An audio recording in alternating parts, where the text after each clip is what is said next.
D&D Beyond now fits in the palm of your hand with the free D&D Beyond app. It's the perfect toolset for beginners, regular players, and seasoned dungeon masters. Play faster with the guided character creator and access your character sheets, spells, and abilities wherever you go. All of your adventures and source books are at your fingertips, even when you're offline. Easily find and access the rules you need when you need them. With more features to come, download the free D&D Beyond app today.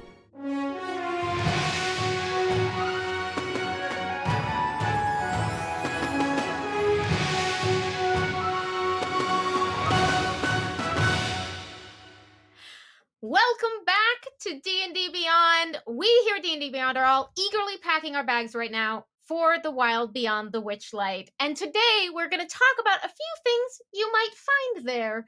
We have some looks at monsters you may meet in the Feywild, and we will not be discussing story spoilers today. But if you want to go in completely unawares, you might want to hop out now and maybe go pre-order your copy on D&D Beyond. I'm just saying that's an option you have. If you do, we have the pre-order perks in place. You can check out an article right now on the main site about it. It's going to come with 8 gorgeous backdrops, themes, frames, 8 of each, and a beautiful set of dice for the pre-order bonuses for D&D Beyond. So I hope you'll check those out.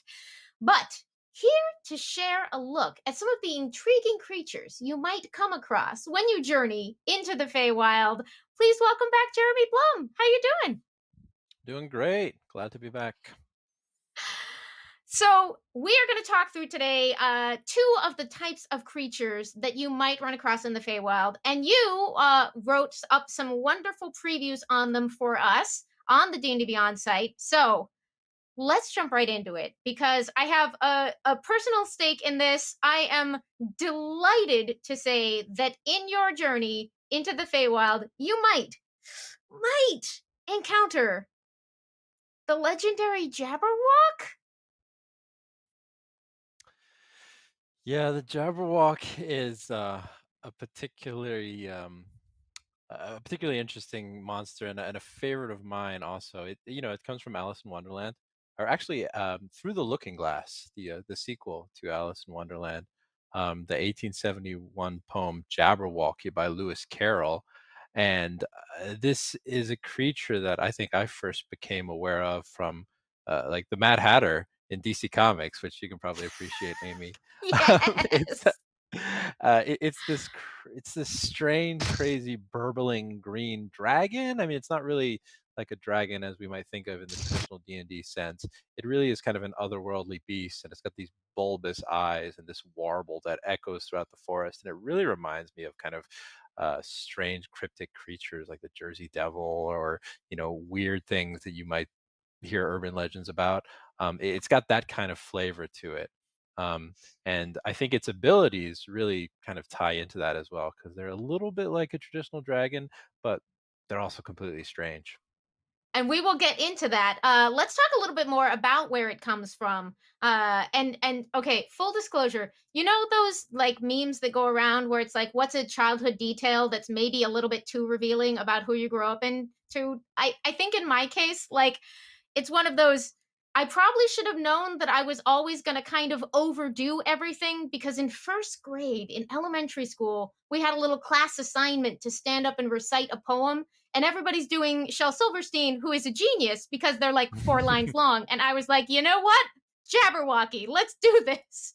And Yeah, I think an yeah. overachiever was born, but I've always loved it. It's got a lot of beauty and silliness and creativity. But specifically, what the poem is written for those who might not be familiar.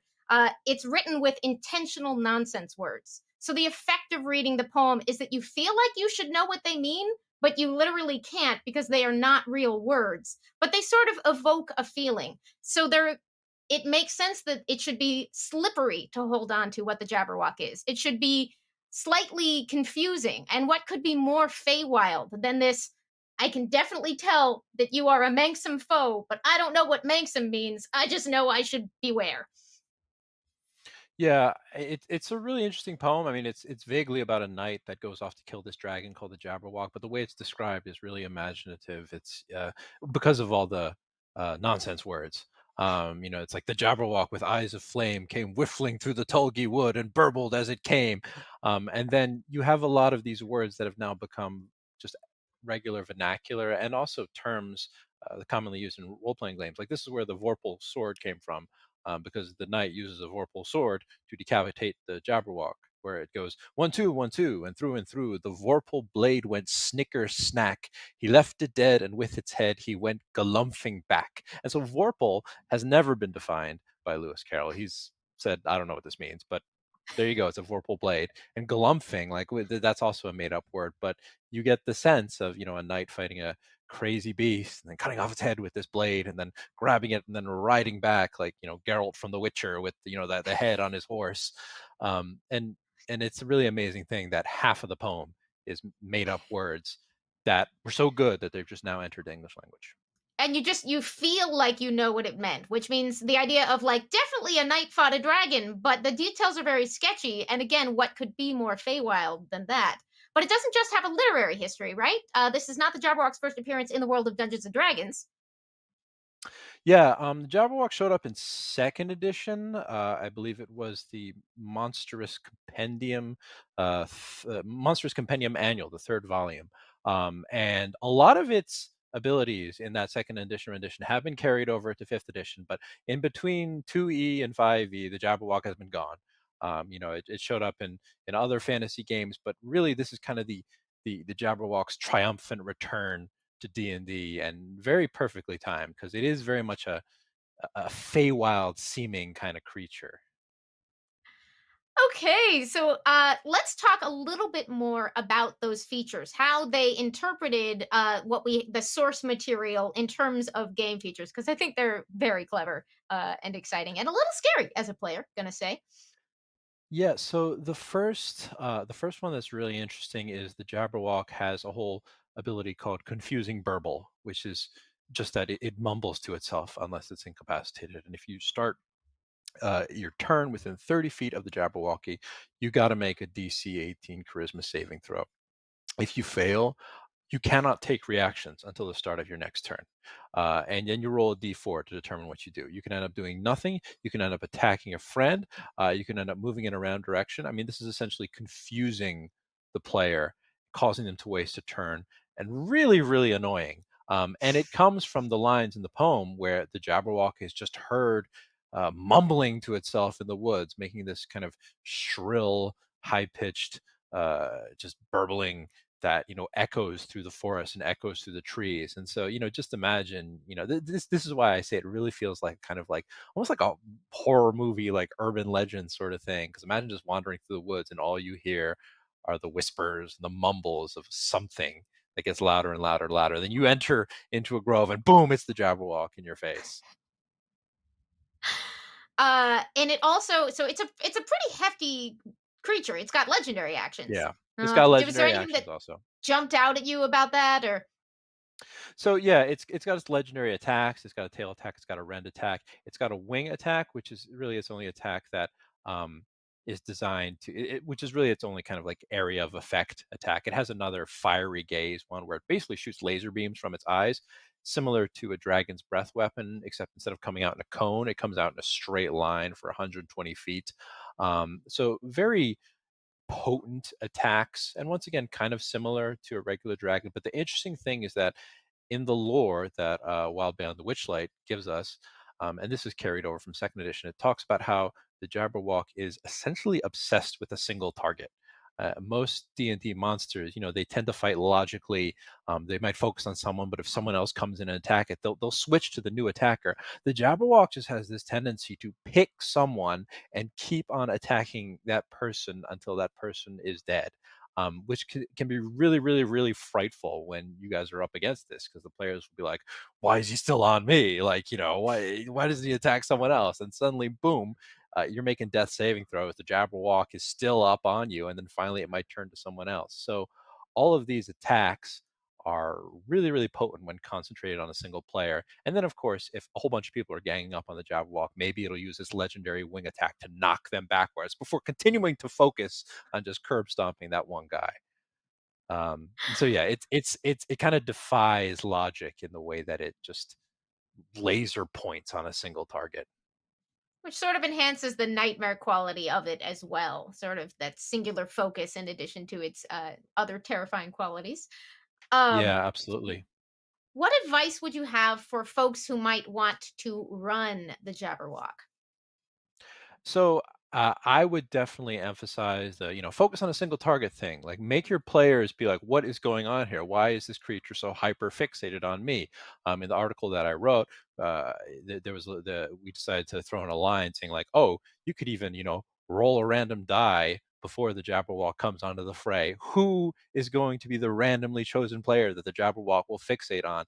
Is it going to be the cleric for some strange reason? Is it going to be the rogue? Is it going to be the mage? I mean, a rogue can't really get sneak attacking if the Jabberwock is just all up on it and continuously pushing it against the edge of the clearing, away from everyone else.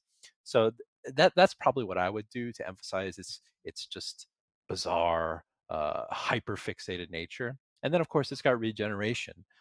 It regains 10 hit points at the start of a turn, and if it takes slashing damage, very specific to the poem. If it takes slashing damage, this trait doesn't function at the start of its next turn. Its only damage vulnerability is slashing from a Vorpal sword.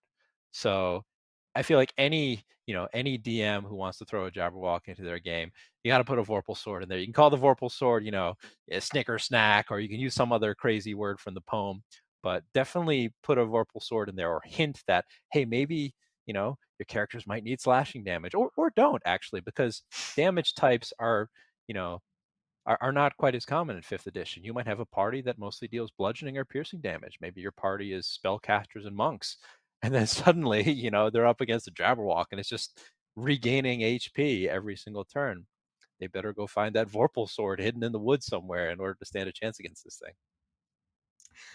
Uh, I love how promising that is, and I love the way it speaks to. On our last stream, we were talking about how this adventure is set up to encourage or make possible other styles of play if you want to sort of find your way around situations or think your way through situations. And I love that in this case, some well dropped hints by the DM, or maybe some very good cultural background guesses, depending on your level of Yeah. whether you consider that metagaming by the players. Um, I, make that decision for yourself and for your table, but those could lead you to some sort of strategic decisions in terms of a confrontation with the Jabberwock, which I love very Hmm. much. And I love that it's like this adventure is designed to have these ways out, but that doesn't mean it's not full of really threatening stuff. Because Yeah. frankly, I'm a little frightened to go up against this thing.